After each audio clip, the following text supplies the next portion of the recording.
नमस्कार शिक्षक बंधुओं। आज मैं आप लोगों को बिहार में चल रहे शिक्षकों का काउंसलिंग और शिक्षकों का स्थानांतरण आवेदन संबंधी कुछ बातों को मैं आपसे शेयर करूंगा। वैसे आप लोग जानते हैं कि शिक्षकों का काउंसलिंग पर निर्णय दुर्गा पूजा के बाद लिया गया है। सक्षमता परीक्षा उत्तीर्ण राज्य के 37,000 शिक्षकों का काउंसलिंग का निर्णय दुर्गा पूजा के बाद ही लिया जाएगा। शिक्षा विभाग इसको लेकर बिहार विद्यालय परीक्षा समिति के साथ विचार विमर्श किया, पर कोई नतीजे तक नहीं पहुंचा। अब ऐसा है कि मालूम होता है कि 1,87,000 नियोजित शिक्षकों ने सक्षमता परीक्षा उत्तीर्ण की, जिनकी काउंसलिंग आपको मालूम है कि 1 अगस्त से 13 अगस्त तक हुई। लेकिन शिक्षकों का आधार, नाम, प्रमाण पत्रों में त्रुटि रह गई, जिसके कारण कईयों की काउंसलिंग भी नहीं हो सकी। वहीं 3300 शिक्षकों ने उपस्थित नहीं हुए। शिक्षकों का आधार नंबर, प्रमाण पत्रों की त्रुटि का मौका दिया जाना है। इस संबंध में विभाग ने बोर्ड को एक पत्र भेजा था, जिसका जवाब भी आया कि सक्षमता परीक्षा उत्तीर्ण नियोजित शिक्षकों की काउंसलिंग के बाद ही उनके स्थानांतरण पर विचार किया जाएगा। ऐसे में जिनकी काउंसलिंग अधूरी रह गई है, उसको फिर मौका दिए जाने का इंतजार है। और शिक्षकों का स्थानांतरण को आवेदन संबंधी निर्णय जो लिया जाएगा, क्योंकि शिक्षा मंत्री जो सुनील कुमार हैं, उन्होंने कहा कि स्थानांतरण और पदस्थापन संबंधित जो ऑनलाइन आवेदन की प्रक्रिया बहुत जल्दी ही शुरू हो जाएगी। संभवतः दिसंबर तक नए स्कूल में शिक्षकों को पदस्थापित कर दिया जाएगा, यानी प्रक्रिया बहुत ही फास्ट होगी। शिक्षा मंत्री ने पत्रकार को बताया कि तबादले में गंभीर बीमारी से ग्रस्त दिव्यांग शिक्षक को प्राथमिकता दी जाएगी। साथ ही महिला शिक्षिकाओं का विशेष ख्याल किया जाएगा। इसके लिए कुल 10 विकल्प होंगे। कहा कि तमाम हितधारकों, जनप्रतिनिधियों पर व्यापक विचार विमर्श करने के बाद स्थानांतरण पदस्थापन के निर्णय ली गई थी। इसे अंतिम रूप से सभी महत्वपूर्ण पहलुओं पर ध्यान दिया जाएगा। यानी सरकार ने कहा कि जो भी निर्णय किया जाएगा वो बहुत जल्द ही किया जाएगा और दिसंबर तक इनको काउंसलिंग कर दी जाएगी। कहा कि सक्षमता उत्तीर्ण शिक्षक का पदस्थापन जो आवंटित विद्यालय हुआ है, जो भी विद्यालय आवंटित हुआ है, उनमें होगा। जो शिक्षक दूसरे जिला का चयन करना चाहते हैं, उसे यह सुविधा मिलेगी। 22 अक्टूबर से पदस्थापन का आवेदन लिया जाएगा। लेकिन एक और न्यूज आया है आप लोग को कि छात्रों को गुणवत्तापूर्ण शिक्षा प्रदान करने के लिए शिक्षा विभाग ने क्या किया है कि विद्यालयों में अन्य शैक्षणिक संस्थाओं में शामिल व्यवहार और गैरमयी वातावरण का अनुपालन के संबंध में इन्होंने लिखा है कि जो भी शिक्षक जीन्स टी शर्ट पहन के आते हैं, वो शिक्षक इसको पहन के नहीं आए, फॉर्मल कपड़े पहन के आए।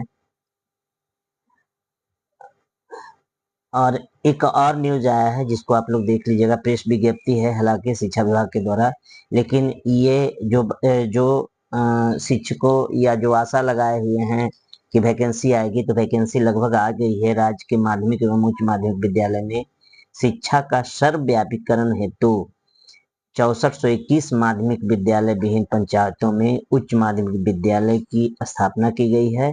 इन विद्यालयों में पंचायती संस्थाओं एवं बीपीएससी के द्वारा शिक्षकों की नियुक्ति की गई। विद्यालयों में उपस्थित रहकर गुणवत्तापूर्ण शिक्षक कार्य करना ही शिक्षकों का दायित्व है।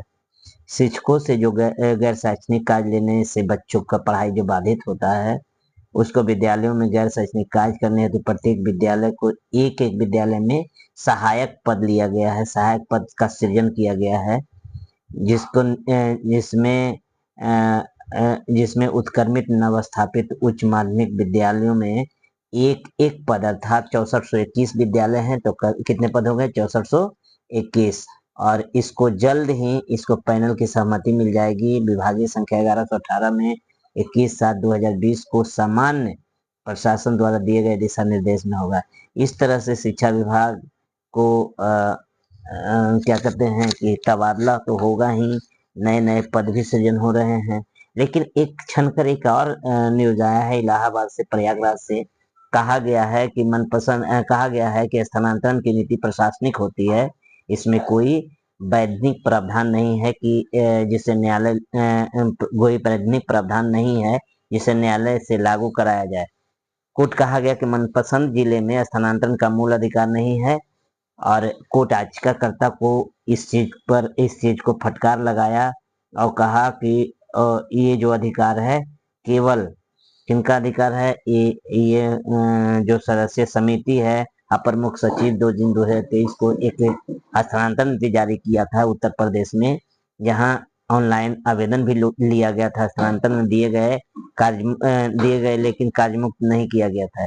इस पर याचिका की गई थी, जिसको शिक्षा विभाग ने स्थानांतरण निरस्त कर दिया गया था। कहा गया था कि जो आची हैं यानी पदोन्नत होकर प्रधानाध्यापक जो हो चुके हैं, जिनका जिलों में इनका स्थानांतरण किया जाना है, वहां इन्हीं के बैच के सहायक अध्यापक कार्यरत हैं। यदि आचिकों का स्थानांतरण किया गया तो असहज स्थिति होगी, सहकर्मी के साथ असमंजसता होगी। जैसे आप जिस पद पर हैं, अगला भी उस पद पर आवे और प्रधानाध्यापक बनकर आवे, तो आप असहज स्थिति तो होगा कि चूंकि आपके साथ बहाल हुआ या आपके साथ काम किया और वो स्थानांतरण होकर हेडमास्टर बन गया।